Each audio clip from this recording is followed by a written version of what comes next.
In this part, we'll see how steam seals work. Specifically, we'll see how a gland steam seal system and a gland steam seal exhaust system keep steam from leaking out and air from leaking in at the points where the shaft passes through the turbine casing.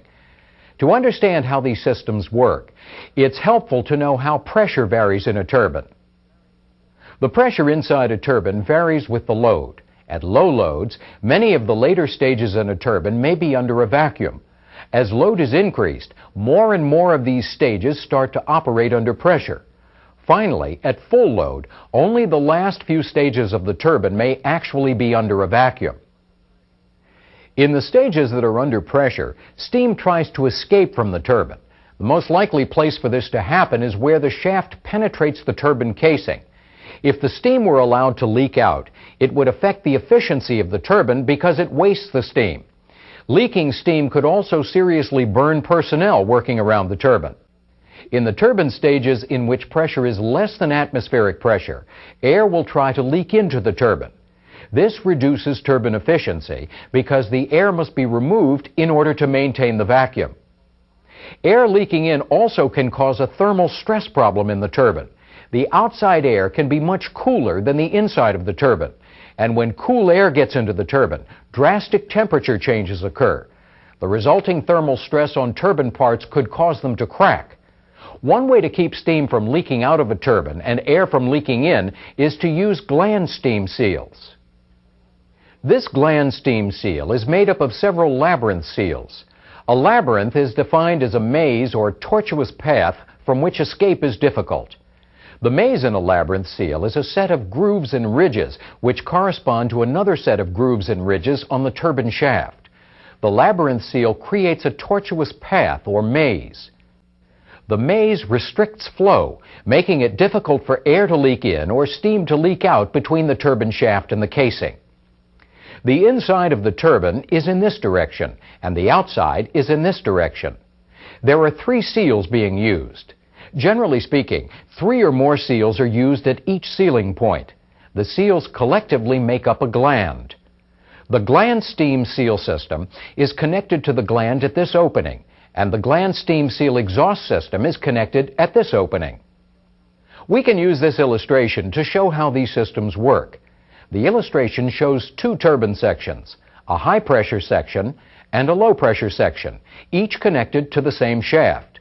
Here is the gland steam seal system, and here is the gland steam seal exhaust system. We'll look at the gland steam seal system first. The system is made up of a steam supply line, a steam supply control valve, a steam leak-off line, and a steam leak-off control valve. When the turbine is operating at low loads and many stages are under a vacuum, outside air tries to leak in.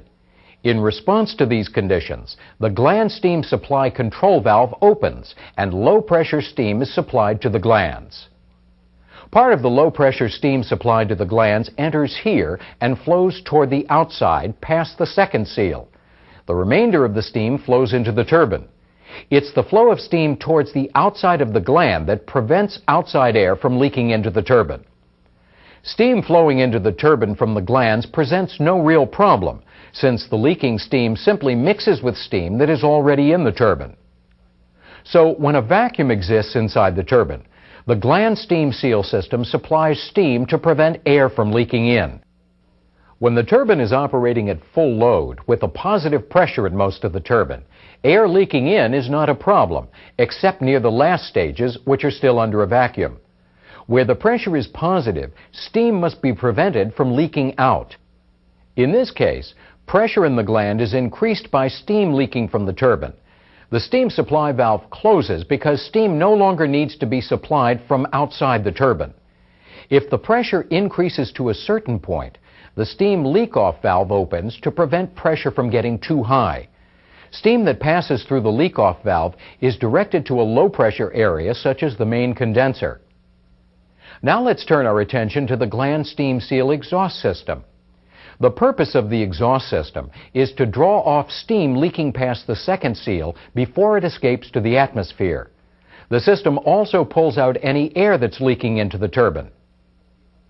A typical gland steam seal exhaust system consists of a gland steam condenser, one or more blowers, which are called gland steam exhausters, and connecting pipe. An exhauster draws a vacuum on the entire system, pulling air and steam from the glands into the gland steam condenser. In the condenser, steam is condensed, and the condensate is usually drained. Air and any other non-condensable gases are discharged to atmosphere by the exhausters. Normally, the gland steam seal system and the gland steam seal exhaust system work automatically. However, since both your safety and the efficient operation of the turbine unit depend on them, periodic checks are needed. The gland steam seal supply pressure should be checked to make sure that it is high enough to maintain the seals, but not so high that steam leaks from the glands. The temperature of the cooling water flowing through the gland steam condenser must also be checked. The temperature must be low enough to ensure that condensation is occurring properly. You should also make certain that the exhausters are working properly and that there's a vacuum in the condenser. And finally, check to make sure that the condensate water level in the gland steam condenser is being maintained at the proper point. There's usually an indicator that allows you to determine the condensate level. We've seen how the gland steam seal system and gland steam seal exhaust system work. We've also reviewed some common checks that are made on these systems.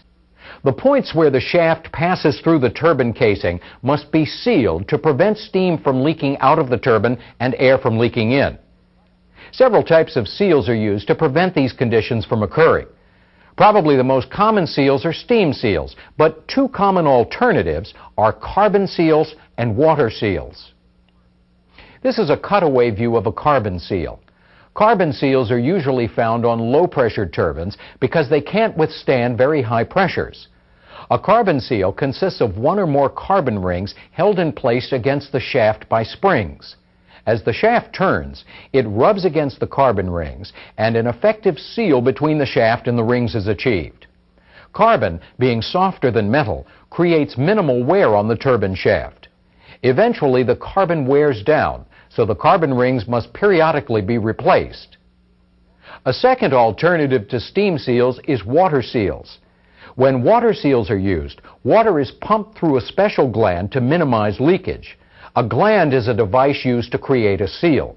The advantage of water seals over carbon seals is that their parts tend to last longer.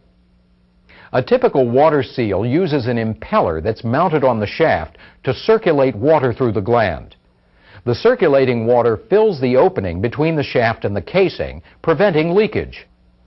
Valves in the water supply and return lines maintain the proper water pressure in the gland.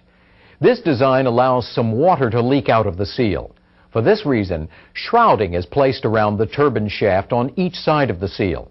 Water collects in the shrouding and is drained off by connecting drain pipes.